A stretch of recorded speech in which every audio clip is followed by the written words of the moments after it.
Thank you, everyone. It is a pleasure to be with you today.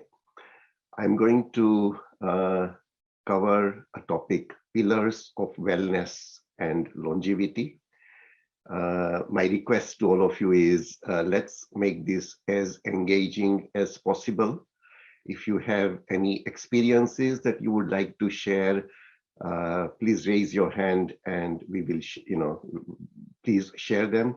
If you have any questions, please do ask, either raising your hand or in the chat. We are going to go through, there are 8 pillars of wellness and longevity. We will go through each one. And obviously we will cover as many as we can within an hour. So first of all, I'm going to start off by some poll questions. So would appreciate if everyone participated. I will start off with the first poll question. Can everyone see the question? So old age is hard. When people get old, they can't move, they can't see, they can't remember, and they need help. And we know that people get diseases like heart disease, Alzheimer's, cancer, diabetes. If we were in this situation and it was up to us how long we could live, then what is the age that you would like to live to? Is it 80, 100, 120, or 140? So thank you very much for participating in the first question. And I will now end the poll and share the results. And the results are 50% would like to live just till 80. There are a few brave ones, 36% who would like to live to 100. There is a further brave one, 7% who would like to live to 120. And a further 7%, because it's possible to live to an age of 140. So thank you very much.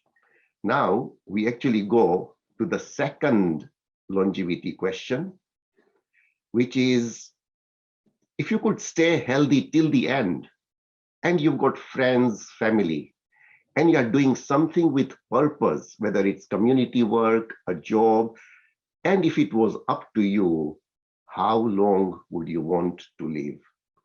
80, 100, 120, or 140? So 29% said 80 is enough. 36%, so the whole thing changes. If we can remain healthy, more people would like to live to 100. 36% would like to live to 100. 14% would like to live to 120. And 21% would actually like to live to 140, which is actually very good, because that our understanding about health, wellness, longevity changes if we are going to be well. And now I'm going to go to the third wellness and longevity question, and I'm going to share it now. Are you willing to implement small but sustainable anti-aging practices in your lifestyle to stay healthy till the end? And whatever that end may be, 80, 100, 120, or 140. I'll share the results. 100% said yes. So that is what I wanted to start this session with, that our mindset is, if there are small, sustainable anti-aging practices that we can learn about to ensure that we stay healthy till the end, then we are willing to actually give it a go. Now I'm going to start, I'm going to share my screen.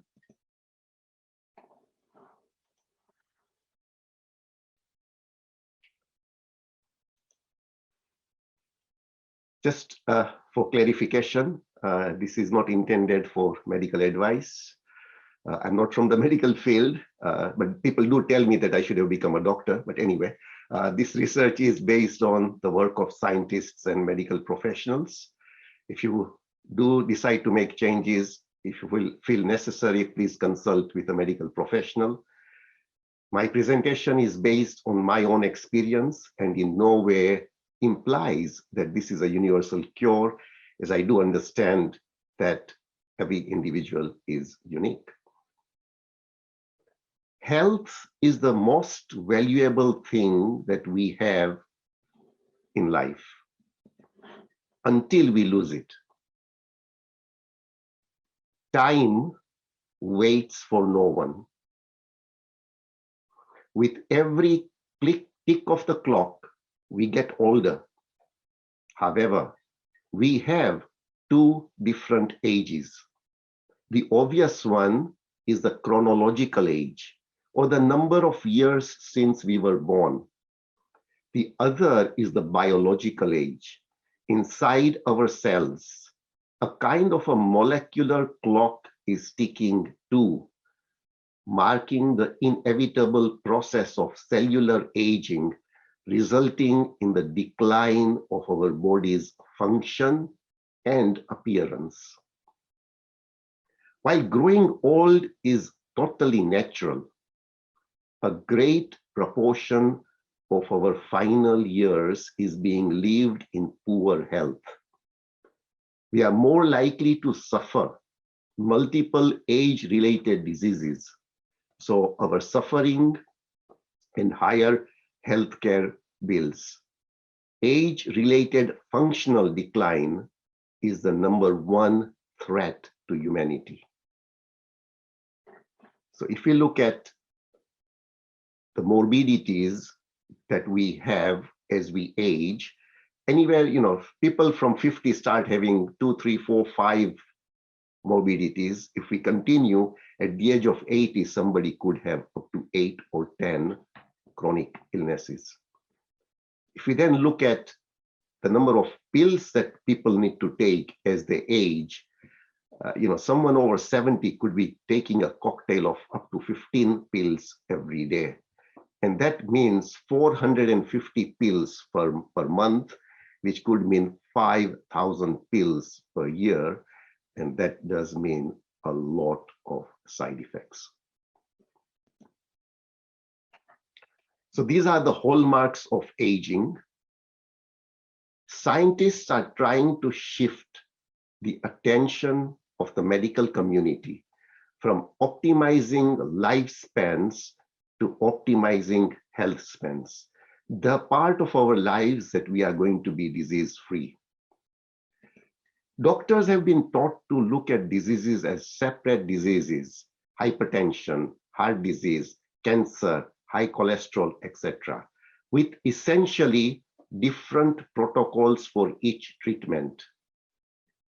However, there is a group of doctors which are becoming more and more aware that chronic unresolved inflammation is playing a big role in all of these conditions.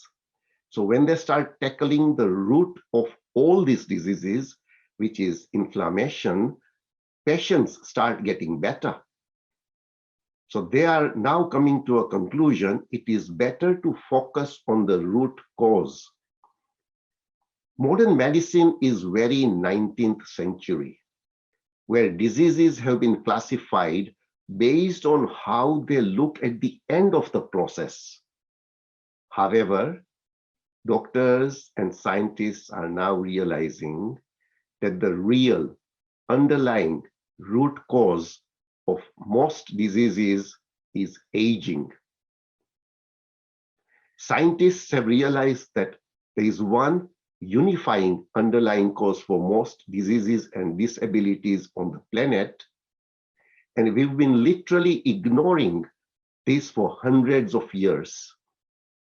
It's not good enough to stick band-aids on a disease after it's occurred, because it's often too late and we need to get ahead of it and address the root causes of all diseases, that is aging.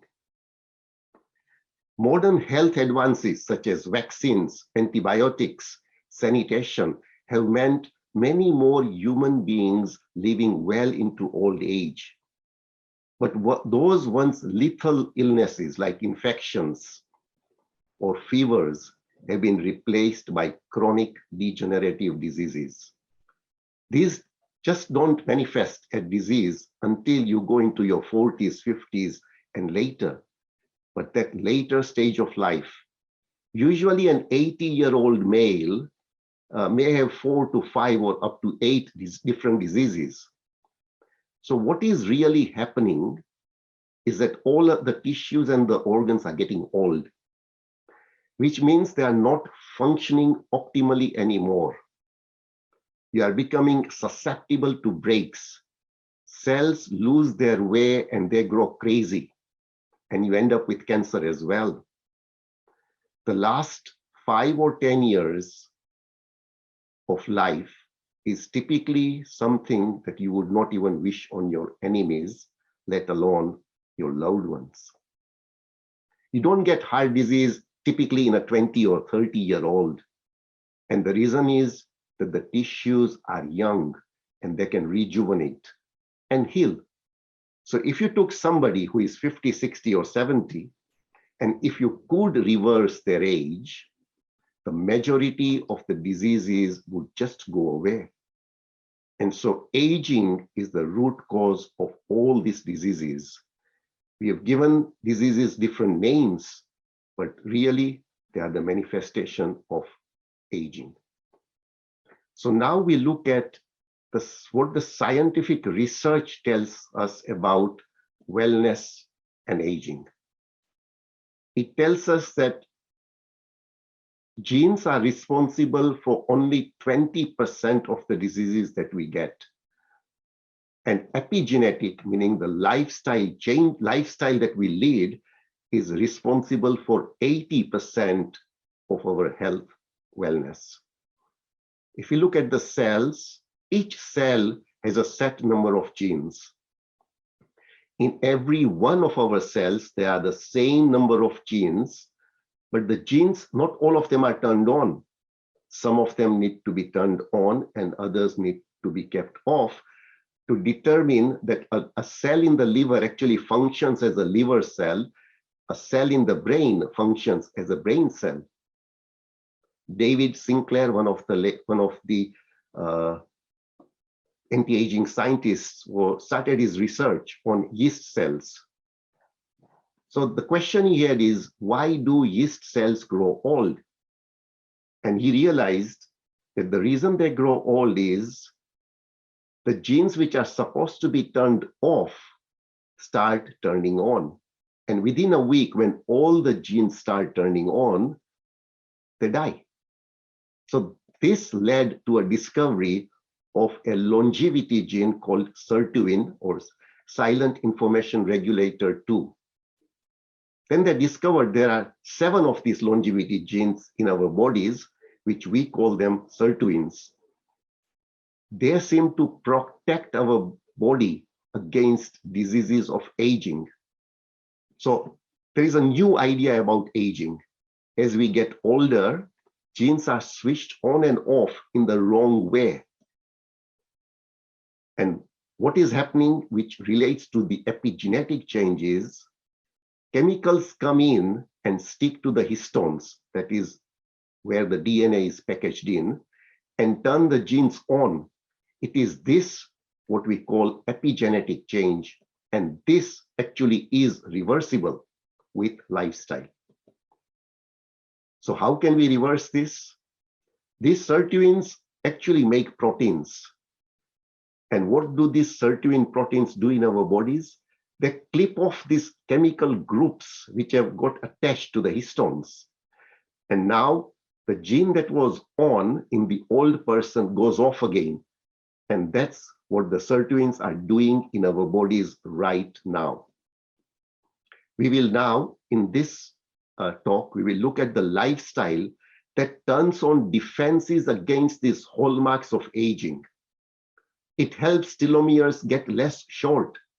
It helps preserve stem cells. And it also slows down these epigenetic changes. The lifestyle changes will enhance our own innate defenses against disease and aging. They exist within us. We don't need medicines to turn them on. When we come to think about aging, the biggest problem is that we have built a world that's very comfortable. And we did not evolve in these conditions. We are typically meant to be cold and hungry. In response to those adversities, our bodies fight back. The problem now is that we sit in chairs all day. We eat as much food as we want from morning till we go to bed. We don't have to walk anywhere or lift anything heavy. Our bodies have become complacent. What has been discovered is the body needs hormesis. And what is that? Basically, what doesn't kill you makes you stronger. So when we exercise, when we skip a meal, what we are really doing is inducing this billions of years ancient mechanism that protects our body against decay, disease, and the root causes of aging in an effort to survive. And so really, what we want to do is the opposite of what modern life gives us. That was the science, and there are a lot of other things about telomere length, senescent cells, etc. But we'll just take one part. Now we go and look at the centenarians of the world.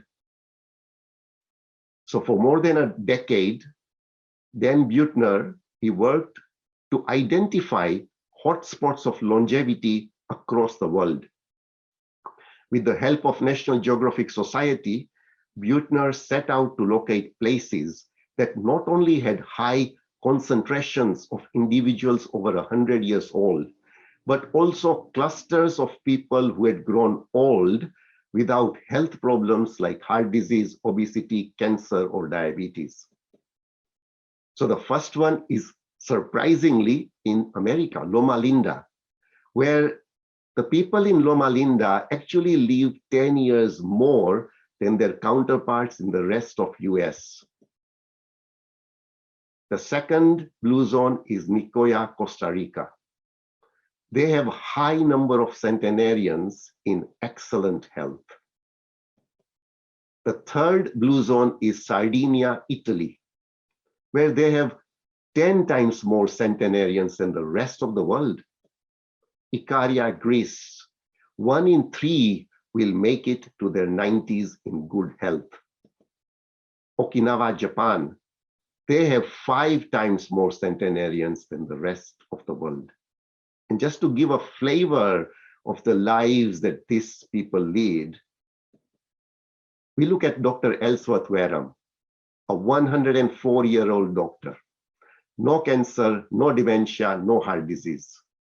At the age of 100, he performed 20 open heart surgeries every month. He was one of the earliest pioneers of open heart surgery. We look at Marge Detton, 104 years old. She starts her day by lifting weights. She rides her bicycle and she volunteers for 7 organizations. So we are going to look at science and the centenarians, and based on that research, I've come up with the 8 pillars of wellness and longevity. So the first pillar is fasting is the best medicine. Second pillar is eat to beat disease. The third pillar is meditation is the longevity pill. The fourth pillar is sleep, the silent healer. The fifth pillar is breath, your superpower. The sixth pillar is move more, live more. The seventh pillar is socialize to optimize. And the eighth pillar is find purpose, find fulfillment. We now start off with the first pillar, which is fasting, the best medicine. Before we continue, I would like again to do a poll.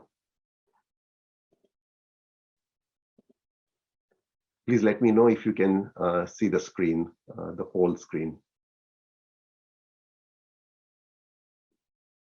So if you can see it, the question is, what do you think is the reason for all of us eating or snacking all the time?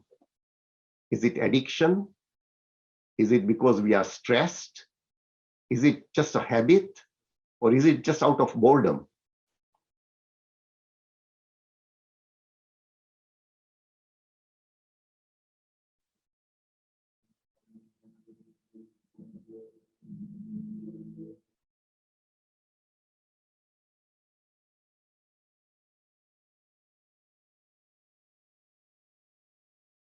Thirty more seconds for anyone else who wants to answer.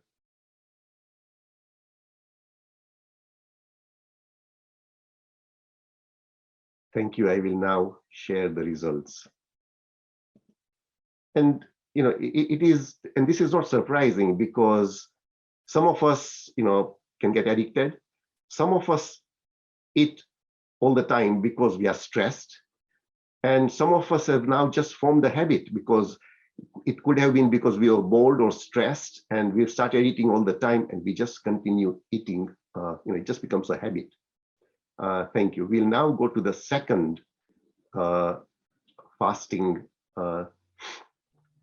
poll question, which is, we sleep at night. So at that time, we are actually fasting.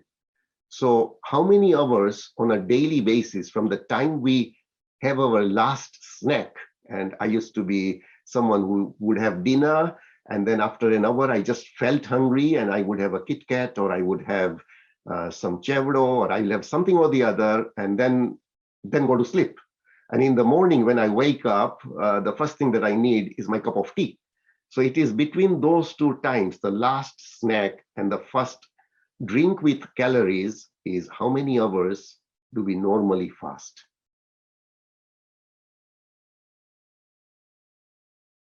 So about 41% sort of fast for 9 to 10 hours, 35% 11 to 12 hours, 18% 13 to 14 hours, and 6% 15 to 16 hours. So I assume this person is doing intermittent fasting. So thank you. We will now look at the benefits of extending our overnight fast, and the transformation it can bring to our lives.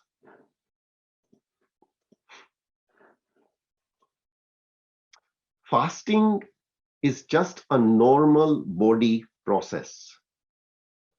Up until 12,000 years ago, all humans got their food by hunting, gathering, or fishing. As foragers, they would fast until they found, caught, or killed their food. There was no breakfast upon waking or leftovers for lunch.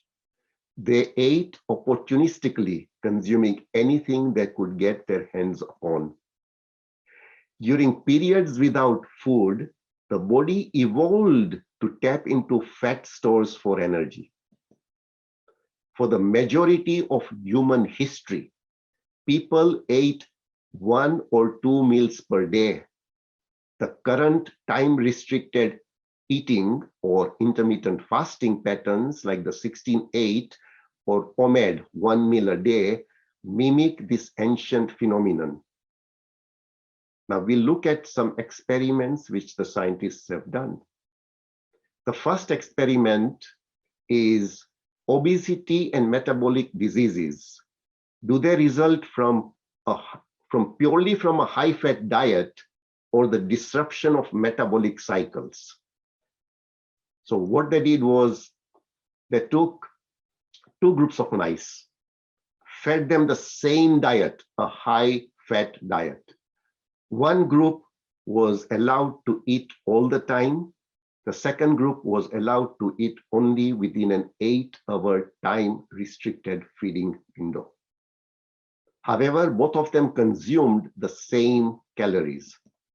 And the result was the mice who actually had a high-fat diet, but within an 8-hour window, they were protected against obesity, hyperinsulinemia, inflammation, and actually had improved motor coordination.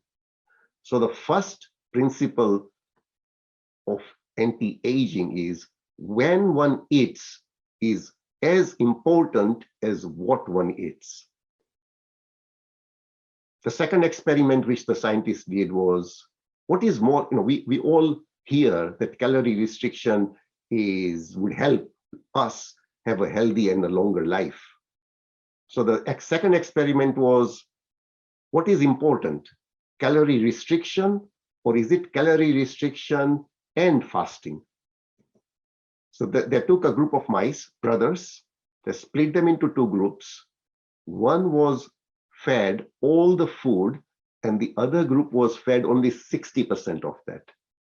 The group that was fed 60% of the food lived 40 years, 40% more longer, and was healthier.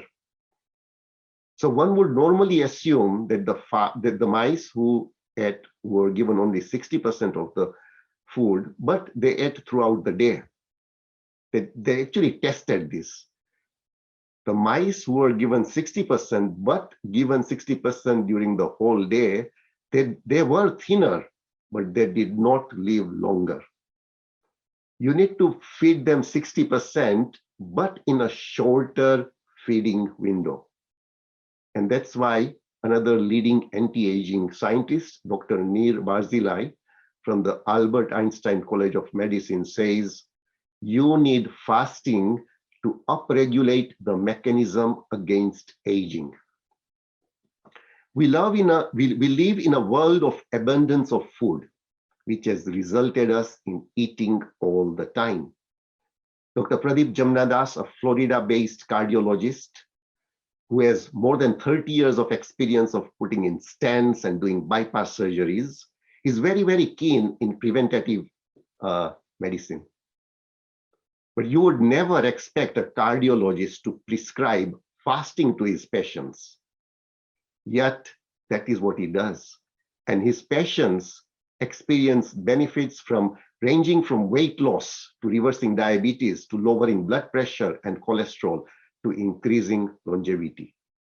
His patients not only talk about the astounding difference fasting is making to their lives, but also the ripple effect of changing their beliefs and habits around food on their mental well-being in the rest of their lives. So the question is, what is fasting? Fasting is the voluntary and complete abstinence from food while maintaining fluid status. In general, most types of fasts are performed over 24 to 72 hours. Intermittent fasting, on the other hand, involves cycling between periods of feeding and fasting, ranging from a few hours to a few days at a time. Fasting is a time of body healing and rejuvenation, autophagy. So now we come to the concept of autophagy. In 2016, Japanese cell biologist Yoshinori won the Nobel Prize for Physiology and Medicine for his discovery of autophagy. Autophagy is the body's way of cleaning out damaged cells in order to regenerate newer, healthier cells. Auto means self, phagy means eat, so the literal meaning of autophagy is self-eating. The purpose of autophagy is to remove debris and self-regulate the body back to its optimal smooth function. Autophagy is best known as the body's way of turning the clock back and creating younger cells. Autophagy is also protective against infection and cancer. Fasting is known to trigger autophagy. We now compare what actually happens in the body when we feed and when we fast. When we are feeding ourselves all the day, then we are primarily burning sugar. When we are fasting, we are actually burning fat. When we are feeding, we gain weight if we have a high calorie intake. In fasting, we lose weight because no calorie is going in. In feeding, we do not give our gut any rest. In fasting, we actually rest the gut. In feeding, especially if we are on the standard American diet, SAD, then we may proliferate the wrong gut flora. In fasting, we actually turn on autophagy. If we have a standard American diet, it will lead to a shortened lifespan. If we fast, then it will lead to a lifespan advantage. We now look at the hour-by-hour benefits of fasting. When we start fasting, within the first 4 to 8 hours, blood sugars and insulin levels drop. 12 hours of fast, the digestive system rests, the healing process begins, human growth hormone begins to increase, glucagon is released to balance the blood sugars. 16 hours, body starts to ramp up the fat burning. 18 to 20 hours, autophagy begins. Ketones are released. Human growth hormone starts to skyrocket. 36 hours, autophagy increases 300%. 48 hours, human growth hormone increases by 500%. Cellular regeneration starts. Inflammation starts to go down. At 54 hours, insulin sensitivity increases. And at 72 hours, autophagy peaks. So there are a lot of benefits to fasting. Some people fast for a day, 2 days, and 3 days, and these are the benefits. So looking at the health benefits of fasting, fasting promotes good health and reduces medication requirements. Fasting promotes weight loss. Fasting improves heart function. Fasting increases fat metabolism. Fasting improves glucose tolerance. Fasting reduces inflammation. Fasting stimulates the brain function. Fasting boosts immune system. It induces autophagy, and it also helps prevent cancer. So what is a simple way to start? Simple way to start is just start extending our overnight fast by 2 hours, maybe 3 days a week. If we are doing 12-10, we can start by making it 14-10. Once we are comfortable, we can extend this out to 16-8. If we can tolerate 16-8 a couple of days a week, why don't we then increase it to 5 days a week? The ultimate goal would be 16-8 every day of the week. That, my friends, was fasting. Does anyone want to share anything about their experiences of fasting or have any questions before we move on to the next pillar?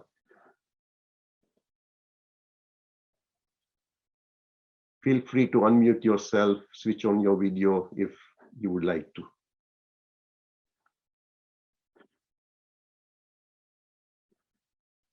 Okay, I will now move on to the next pillar, which is eat to beat disease.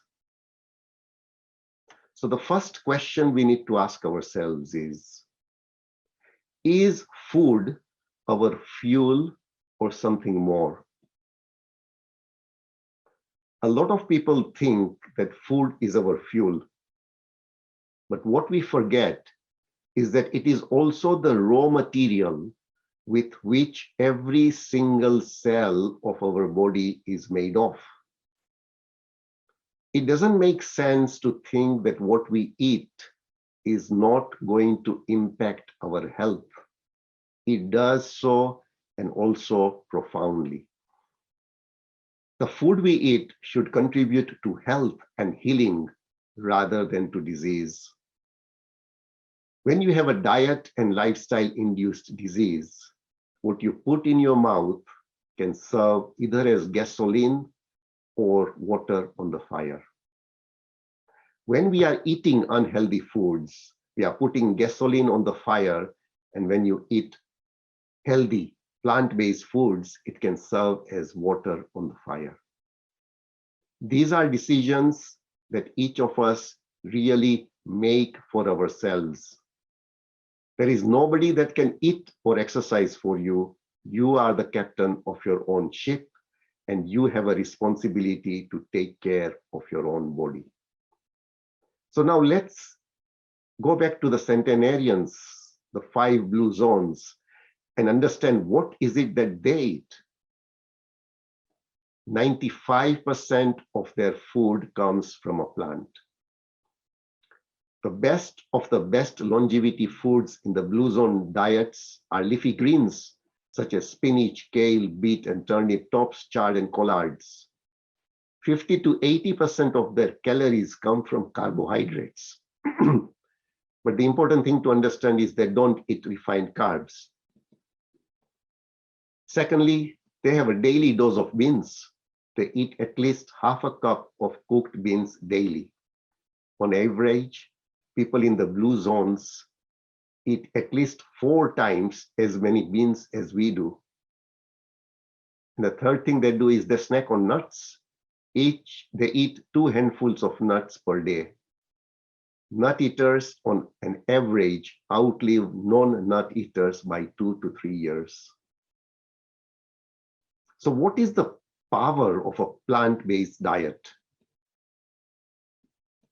So let's talk about Frances Greger. She had end-stage heart disease.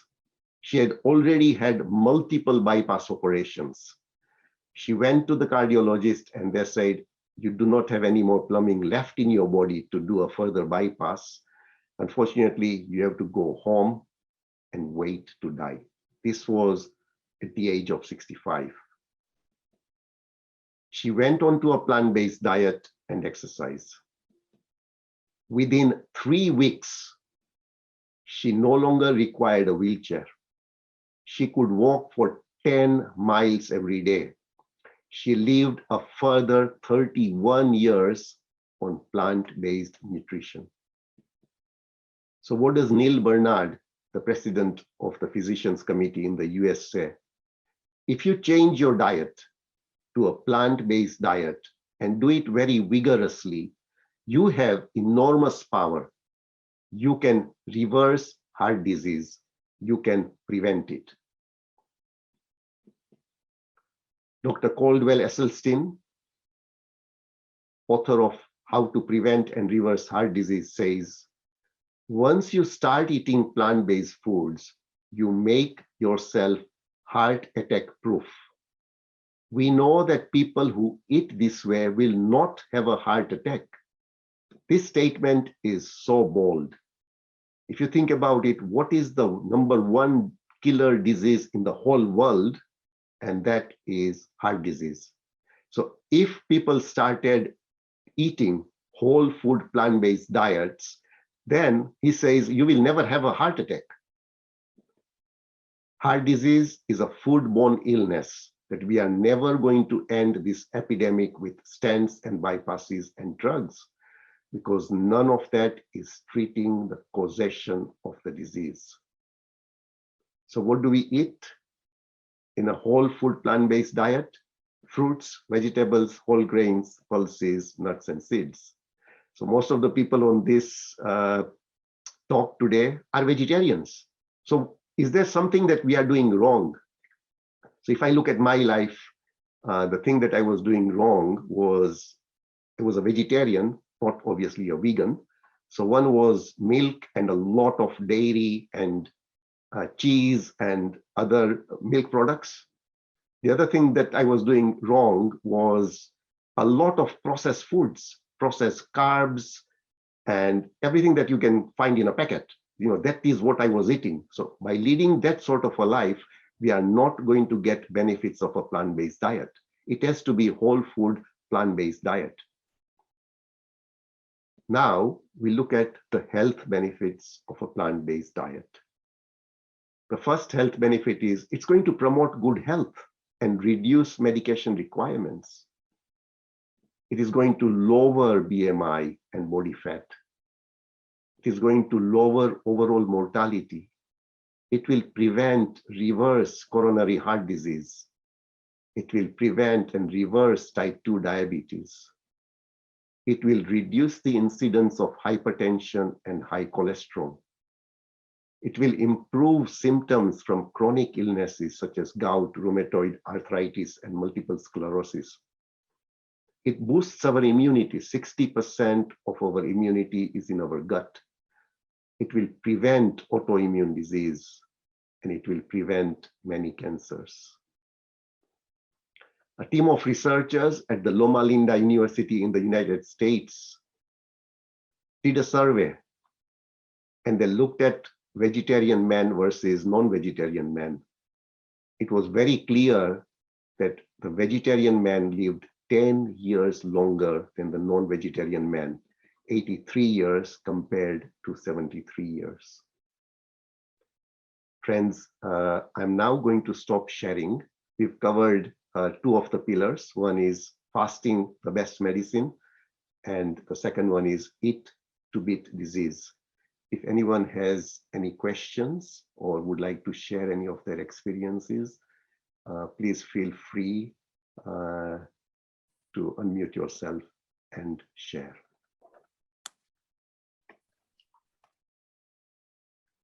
And obviously, if there is an opportunity later on, then I will gladly continue covering the other pillars. Yes, Jaswinderji.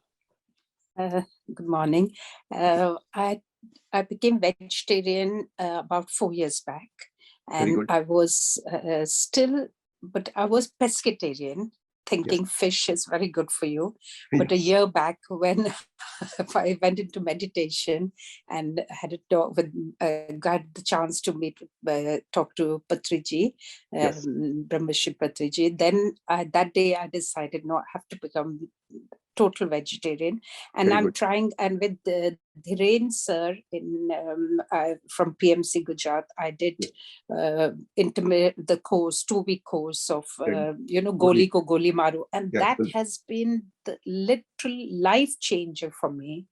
And it's affecting, like, some of the things I've picked from there. I've shared with my friends, I've shared with my family, the graduates, like things like this, there's such simple things that affect you so in such a positive way. And intermittent fasting, I can vouch on it that I have done it. I'm doing it for 14 hours, but I'll try 16 hours.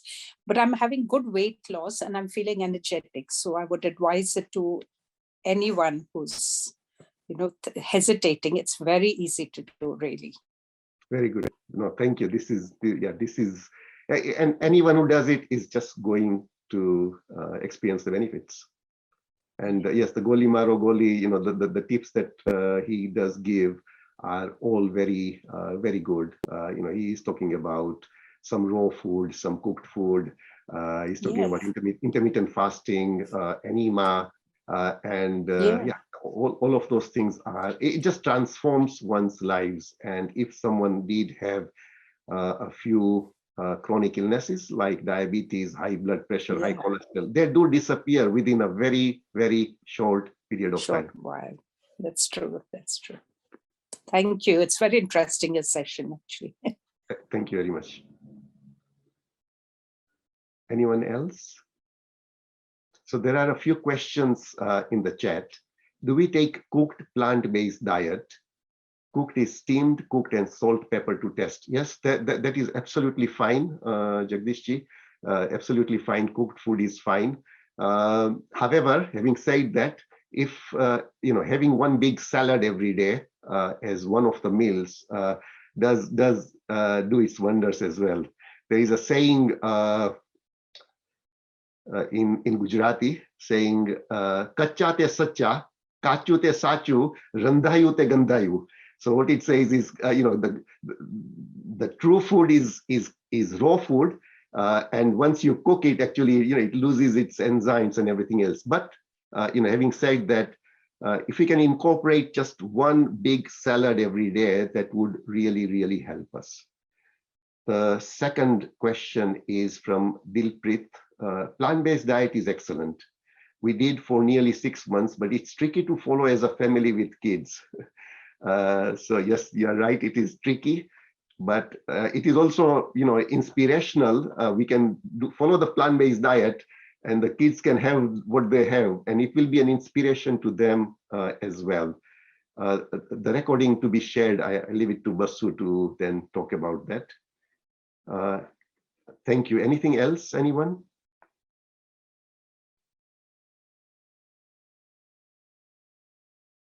Malika ji, over to you. Is that all, Dinesh? Are you going to share about the rest of the pillars? Or? I mean, how much time do we have? I've obviously got another 6 pillars, but I thought it's a 1 hour session. It's supposed to be, but if you are going to conclude it in the next 10 to 15 minutes, we'll go ahead and finish it off. No, it's pretty long. I will probably do injustice to the other pillars. So I think. Are you going to take? I'm quite open to taking another 1 or 2 sessions. Okay. Whenever there is, you guys have a slot, I would be glad to take it. Yes. Malika okay, ji, Dinesh, yeah, that's the plan. Yeah, that is the plan, that we will invite Dinesh ji again for the follow-up session. Yeah. Okay, Dinesh ji, thank you so much. What a wonderful session, Dinesh ji. How shared, what is, most of us spend so much of time researching what diet is the best diet and how to do this fasting. But with your presentation today, it's all very clear and points are very apt and really useful presentation. I can tell you one of the benefits, straight benefits, especially, to my wife. Now, after 4 o'clock, after cooking lunch, she doesn't have to go into the kitchen. So, it's well, there is no activity left in the kitchen to do from the afternoon. And sort of since January, we started fasting 1 day a week as well. So 1 day a week, she doesn't have to go into the kitchen. So, these are benefits, other benefits, side benefits to the rest of us as well. Sounds so interesting, especially for ladies. Yes. If we can implement those rules in our life. Yes. And Madhuji? Yes, Madhuji, please go ahead, Madhuji. Hello, namaste, Dinesh ji. Hi. Hi. So very wonderful to listen again all these pillars. And it is always inspiring, although I'm hearing this for the second time, there is something new that triggers. Yeah. So we had been in these intermittent fasting, and now connecting back to these sessions, you again remind us, because in our trip to India, slowly we returned back off. We came off track, and this is again a reminder for us. And lately, one of our meditators, masters in UK, he was also suggesting about Sattvic movement. So yes. I have also kind of joined their sessions. Interestingly, they were all similar facts, facts that you have shared here. So, this wellness approach is tremendously catching up across the globe. It's such a wonderful topic to connect with, and everyone transforming their lives to better and better just by changing the food, and food in the end changes even the thought process. So, agreed. So very grateful to you, Dinesh ji. Happy to hear back your wonderful wisdom, with all these examples that you kept sharing. And that side benefit you just said about is really a great trigger. Yeah. So, thank you. Thanks a lot. The wives easily buy into intermittent fasting because it's going to save them a lot of work. Yeah. Thank you. Thank you. Thank you, UK team, for this wonderful session. Thank you. So I did this I did these sessions as an 8-part series for the Beam Meditation Germany group for Madhu and Ram. So next, Mamtaji. Namaste, Dinesh. Namaste. Namaste, masters. It was so beautiful, and I got so much of wisdom about the health. And see, I want to share my experience in Yes, India. I live in India. So in India, there is a practice like doing Ekadasi, Upavas. Yes, we will do that one. And we will do in Shravan Masa like that. It will come after the festivals. Our gurus means Swamijis like that, we will tell.